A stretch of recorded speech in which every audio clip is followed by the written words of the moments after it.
before I get to actually describing these things, which hopefully are fairly familiar already, hopefully you know what exponential notation is, at least roughly, I'm going to continue the thought experiment train a little bit from that last video, and we're going to think about some of the fundamental features of our counting system without, very careful definitions about it.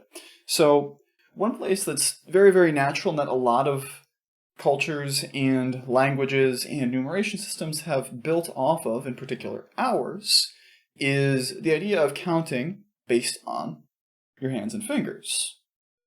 Well, the vast majority of people, not every single person to have ever lived, obviously, but the vast majority have 2 hands with 10 fingers. Or if you really want to be specific, 2 hands with 8 fingers and 2 very special thumbs. So, when we count, when we think of how we count in terms of that, and we count in terms of numbers of tens, really.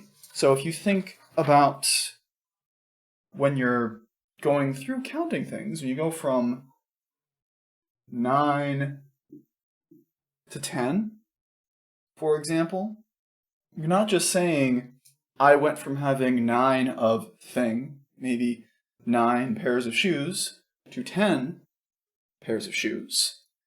You could also think of that as saying, I have one single amount of tens, one single full pair of hands, and nothing else. Or similarly, if you think about going from 99 to 100, maybe this is dollars because I don't know how many people have 100 pairs of shoes. It's a little more reasonable to base it on that.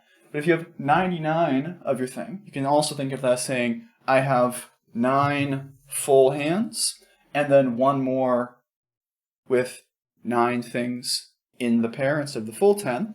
And going on and adding one more is like saying you have 100 thing, or you have 10 tens of thing, or you have one single 100 of it. But the point is, when we're looking at these values, we can think of these values as changing over, of resetting in some sense, at every 10, and then it resets in a different way at every next amount of tens, as it were. If we go 999 to 1000, you can think of that as being 1,000 thing, 100 tens of thing, 10 hundreds of thing, or 1,000, as it were, as one collective object that is still represented in terms of an amount of tens, where every time we hit a new amount of tens, the count sort of resets and moves on to a new place, where this idea of thinking in terms of places and digits, as it were, something we'll develop more in section 4.2, where we will describe this specifically as a number system in base 10. Again, don't worry quite too much about that idea just yet, but I want to get your head around the very simple thought here that when it comes to our counting system, the counting system that I'll describe more exactingly in a little bit, see the name of it up there though, everything we do is in terms of our hands, well, the hands of the average person, and as a result, it's in terms of tens, where this idea of thinking in terms of repeated amounts of a single thing is essentially the idea of an exponent. And that's why we're reviewing a little bit here on exponential notation, where if you have some expression b raised to the power n, where b is the base, and that can be any real number, but for the purposes of our examples here, when we're dealing with these numbers, these fixed numbers, as it were, we're really only dealing with positive integers, because you can't have -1 fingers. It doesn't really make sense to think in that way there, but generally a base can be anything. And its exponent n can be thought of the number of times that we want to multiply that base by itself. So for our purposes, the exponent n is always going to be a, let's say, nice, in scare quotes, value. It's always going to be a natural number, 1, 2, 3, and so on, like I talked about earlier. I spent all my time counting. But in general, it doesn't need to be, though dealing with those more general cases requires a bit of knowledge and understanding with things called logarithms, which aren't a concept we're going to spend very much time at all on in this class, so don't worry about it too much. For our purposes, these exponents are always those nice round numbers.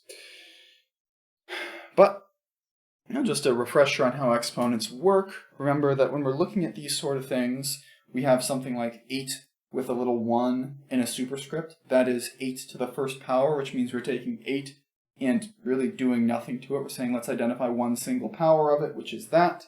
You can look at 5 squared, 5 to the second power. That's saying 5 times 5. 6 cubed, or 6 to the third power, is 6 times 6 times 6, which ends up being 216. Then if you have something to the fourth power, there is a word for that, but it's not quite as nice, a nice geometric sound to it, so we don't use it.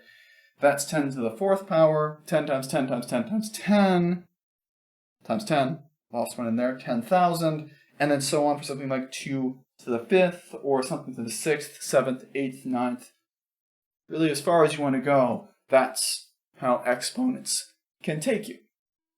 And I like to couch stuff with math and sort of understanding it as a language, and this really lends itself very nicely here. So before I go on and formally define our system as it is, the Hindu-Arabic system, I do want to sort of put this in that language context that the bases we're working with when it comes to a numeration system, when it comes to any way of representing these counts in a nice fixed pattern, the choice is something that will be defining for how the whole system works. It defines what we work from and what we work on nicely, and usually, not always, I don't know what happened when I tried to say usually, will come from somewhere natural, or have a at least explicable explanation. For ours, it's hands and fingers.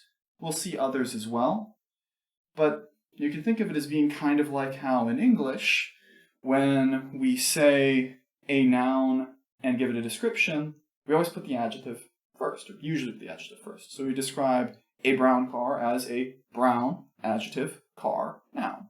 Whereas in other languages, like the Romance languages, Spanish, French, and Italian, they might flip that around. They would say in French something like voiture brune, car brown, if you're going to transliterate. You would get it in the other direction. It means the exact same thing, it refers to the exact same object in the exact same way, relatively, but it's a slightly different representation because it's a slightly different language, even though it's talking about the same thing. And that's an important idea to keep in the back of your mind when we're talking about these bases in more detail in our next section, that it's the same value even though it looks very different. Anyway, that's for a little while from here. First, we actually have to properly define our system before we can even get to talk about others, and that is what we'll do in the next video.